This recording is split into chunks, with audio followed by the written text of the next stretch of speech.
27 తారీఖు నాడు పెద్ద ఎత్తున మన టీఆర్ఎస్ పార్టీ 25 సంవత్సరాలు కోర్టు అడుగుపెట్టబోతున్నది కాబట్టి పెద్ద ఎత్తున సిల్వర్ జూబ్లీ ఇయర్ భారీ ఎత్తున మా కేసీఆర్ గారు చలో వరంగల్ అని అనౌన్స్మెంట్ చేసిండు. దానికోసం మేమందరం కూడా ప్రతి కార్యకర్త,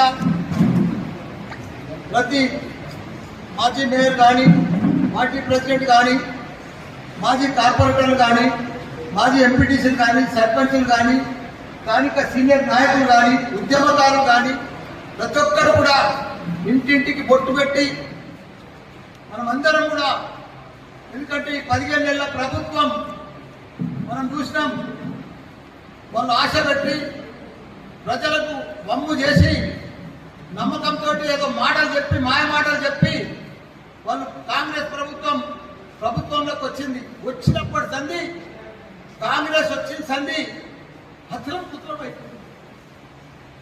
తాగటానికి నీళ్లు ఉంటలేవు, పంటలకు సాగునీరు లేదు, సరిగ్గా కరెంటు లేదు, ఎక్కడ కూడా హరితారం లేదు, ప్రజలకు ఏడా సుఖం లేదు, ఏడా నిమ్మడం లేదు, పైసలు కుక్క లేదు, రియల్ ఎస్టేట్ అసలే లేదు.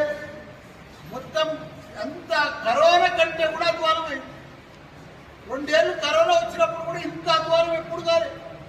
ఈ కాంగ్రెస్ వచ్చినంత మొత్తం దరిద్రమైపోయింది.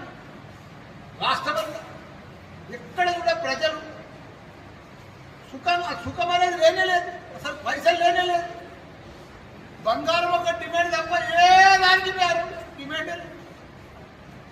ఎందుకంటే రియల్ ఎస్టేట్ ఇవన్నీ పడిపోతున్నాయి కాబట్టి ఎవరికి భరోసా లేదు. ఇప్పుడు ఏదైనా పెళ్లిలకు అమ్ముకుందామనే కొనదిక్కులేదు, అంత ఘోరమైపోయింది కాంగ్రెస్. దానికి ఇప్పుడు మా కేసీఆర్ గారు, కేటీఆర్ గారు ఇచ్చారు కాబట్టి ఎక్కడ ప్రజలకు జవహర్ నగర్ పొద్దున సర్ది తిరుగుతున్నాం, ఇంటింటికి పొద్దు పెట్టి మీరు 27 తారీఖు రావాలమ్మా అంటే తప్పకుండా వస్తాం. మేము వాలంటీర్కి వస్తాం. మాకు మళ్ళీ కేసీఆరే కావాలి, మళ్ళీ మాకు కేటీఆర్ ప్రభుత్వమే కావాలి. వాళ్ళు ఉన్నప్పుడే మా జవహర్ నగర్ అంతా డెవలప్ అయింది.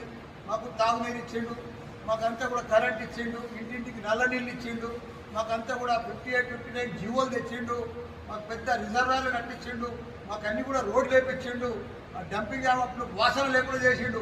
మళ్ళీ ఇప్పుడు చూస్తే గబ్బు వాసన వచ్చింది. కాంగ్రెస్ వచ్చింది, గబ్బు వాసన వచ్చింది. జవహర్ నగర్ అంతా ఇప్పుడు పోయి చూసినా మా గుట్టకెళ్ళి కొత్త తయారైందండి. కొత్త చెత్తగుండి గుట్ట కొత్త తయారైంది.